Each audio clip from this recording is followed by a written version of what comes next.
रहीम। आप सब अमन चैन से सलामत रहे। पिछले सीरीज़ में हमने 1500 साल पहले का अरब का ट्रेडिंग रूट जो कि हिजाज, शाम और यमन के कोस्टल हिस्से पर था, उसके बारे में थोड़ा बहुत जाना था और किस वजह से वो लोग ये बिज़नेस कैरवान लेकर उस रूट पर आते जाते थे। उसकी हिस्ट्री, ज्योग्राफी, फ़िज़िकल लैंडफॉर्म जो कि पहाड़ और डेजर्ट ही है, और टेम्परेचर को समझा था। तो खुदा ने अपना आखिरी या फाइनल मैसेज देने के लिए उस डेजर्टेड, बैरन और अबेंडन रीजन को क्यों चुना, जबकि वहाँ के लोग हालात से मजबूर होकर अपनी जो बेसिक नीड्स है उससे भी परेशान रहते थे, और दुनिया के दूसरे इलाके बहुत ही पढ़े लिखे, प्रोग्रेसिव और खुशहाल थे क्योंकि उनके पास नेचुरल रिसोर्सेज बहुत थे और वो उन्हें यूटिलाइज करना, इस्तेमाल करना भी खूब जानते थे। तो इसका जवाब अंग्रेजी की एक बात में है कि liberty does not descend to a people, it is a people should ascend to achieve it. जिसका मतलब होता है कि आज़ादी लोगों के ऊपर खुद ही नहीं उतरती है, ये तो लोग होते हैं जिनको उसको आज़ादी को हासिल करने के लिए ऊपर उठना पड़ता है। मतलब कि कोई भी नेमत या इनाम पाने का हकदार वही होता है जिसने उसके लिए पहले से मेहनत की हो। तो इसको भी समझेंगे कि उज्जड़, जाहिल, गंवार लोगों ने क्या पहले से मेहनत की थी जिसकी वजह से उन्हें वो पोस्ट या ओहदा मिला। क्योंकि कभी कभी बिना मेहनत या कोशिश के कोई नेमत मिल भी जाती है तो उसे संभालना मुश्किल हो जाता है। नाअहल लोगों को ओहदा मिल जाता है तो वो बर्बादी ही की तरफ ले जाते हैं। दुनिया में कई टेरिटरीज ऐसी थी और हैं जहाँ कीमती मिनरल्स या वो नेचुरल रिसोर्सेज से मालामाल देश है।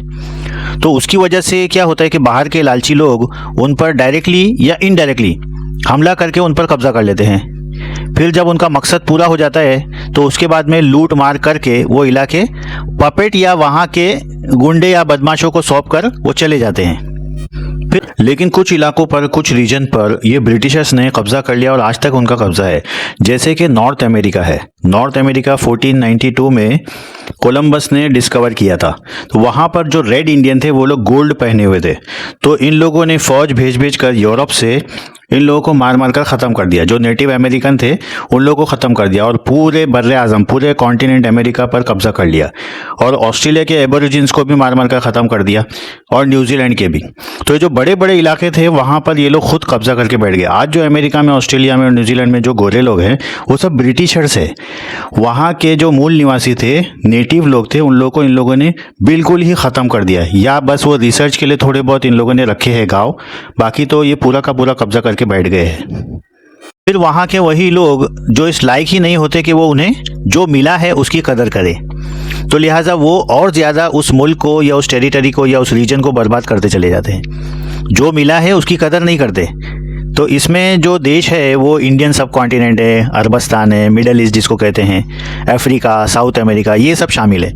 अब ये क्या है, नेचुरल मिनरल्स और रिसोर्सेज से मालामाल है, लेकिन वहाँ के लोगों को इसकी कदर ही नहीं है। तो बाहर के लोग आते हैं, वहाँ पर कब्जा कर लेते हैं और उसको लूट खसोट उसकी शुरू कर देते हैं। तो इसमें अफ्रीका के गोल्ड माइंस है और अरेबिया का जो क्रूड ऑयल है, तो इन पर याजूज माजूज जैसी कौमों की नज़र पड़ती है, और फिर वो उसका 90% हिस्सा खाकर खुद डेवलप नेशन बन जाते हैं। और वहाँ के लोगों को, जैसे अफ्रीका है, अरब है, साउथ अमेरिका है, उन लोगों को वो वहाँ के अपने बेचारों को वहाँ के नेचुरल रिसोर्सेज पर 10% पर गुजारा करना पड़ता है। तो उन्हीं के घर को लूट कर उन्हीं को मुजरिम साबित किया जा रहा है।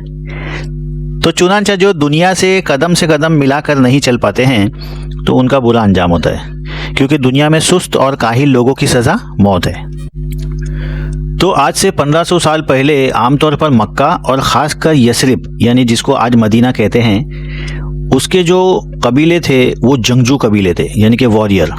तो वो उस ओहदे के लिए बिल्कुल तैयार थे।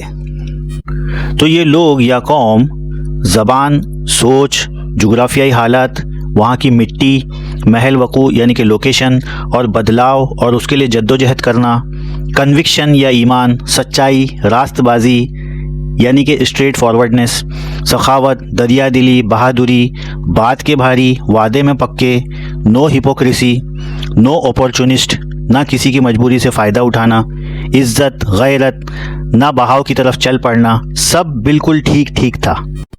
और उस पर एक ऐसा लीडर जिसमें सारी खूबियाँ जिसको मेरी ज़बान बयान भी नहीं कर सकती, और उन सब से बढ़कर एक खुदा की तरफ बुलाना। बस जिस किंगडम या राज्य कायम हो गया, लोग पहले से तैयार थे तो ये सब आसानी से हो पाया और होना ही था। तो जो उस पर पहले भरोसा कर ले उसके लिए खुदा फरमाता है कि मैं तुम्हें ऐसा बिजनेस बताऊं जो कभी नहीं रुकेगा, तो अल्लाह और उसके रसूल पर भरोसा करो।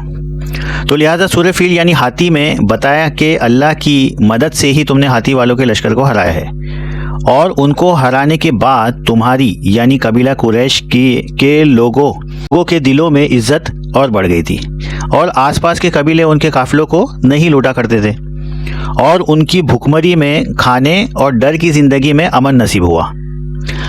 और ये इस वजह से हुआ कि हज़रत इब्राहीम और इस्माइल अलैहिस्सलाम ने खुदा का घर बनाकर एक मकसद ज़िंदगी यानी सिस्टम तुम्हें दिया था, लेकिन तुमने उसे यात्रा का तीर्थ या दरगाह बनाकर खुद उसके पुरोहित या मुजावर बनकर कमाई करने लगे। तो उन्हें चाहिए कि उस घर के मालिक के कानून को माने। अगर तुमने किया तो बेहतर और ना किया तो दूसरे लोग ये करके ही रहेंगे, लेकिन वो फिर भी ना माने। तो आइए सिलसिले की अगली कड़ी को समझते हैं जो कि सूरह माऊन है। बिस्मिल्लाहिर्रहमानिर्रहीम, अल्लाह के नाम से जो बेहद मेहरबान बहुत रहम करने वाला है।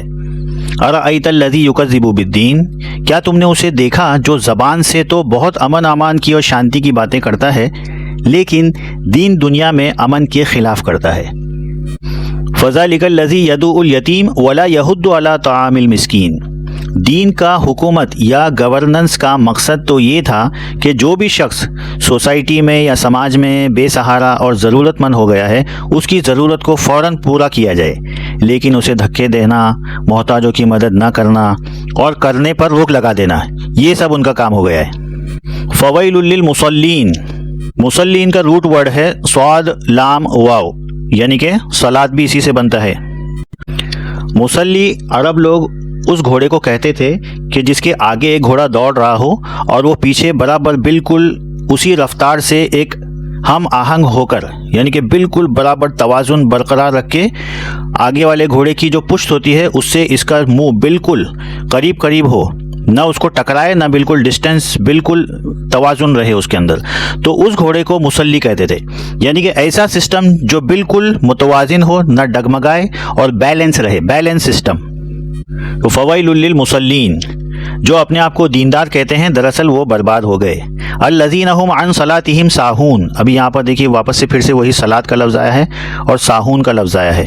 साहून का रूट वर्ड है सीन हे वाव, सहव, सहव यानी गलती करना। तो इसके मानी होंगे वो अपने मकसद से हट गए हैं, यानी जो काम करना चाहिए वो नहीं कर रहे हैं। अल्लज़ीना हुम युराऊन, और दिखावे के लिए वो काम कर रहे हैं जो नहीं करना चाहिए।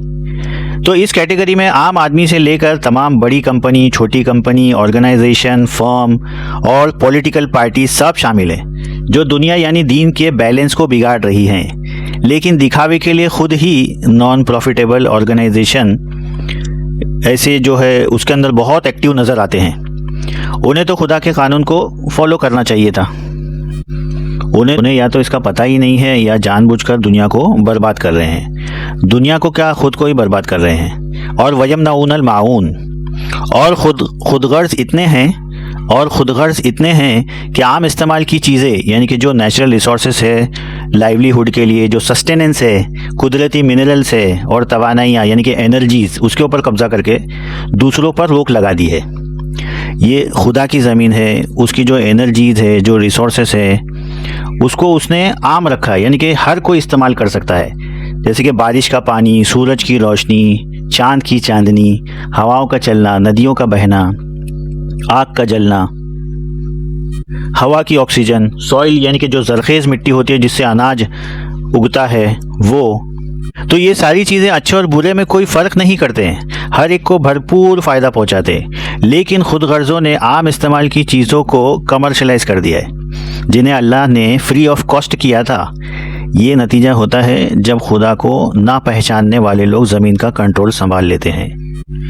अब अल्लाह ने सूरह हज में यानी कि 22 की आयत नंबर 41 उसमें क्या बताया है कि कन्विक्टेड बिलीवर्स यानी कि जो ईमानदार लोग होते हैं उनकी खूबियाँ क्या बताई है कि जब उन्हें ज़मीन का कंट्रोल हासिल होता है तब वो सलात कायम करते हैं और ज़कात अदा करते हैं और अच्छे कामों का हुक्म देते हैं और बुरे कामों से रोकते हैं। सलात यानी बैलेंस सिस्टम और ज़कात यानी सस्टेनेंस, लाइवलीहुड पहुंचाने का। लाइवलीहुड खुद प्रोवाइड करते हैं वो लोग।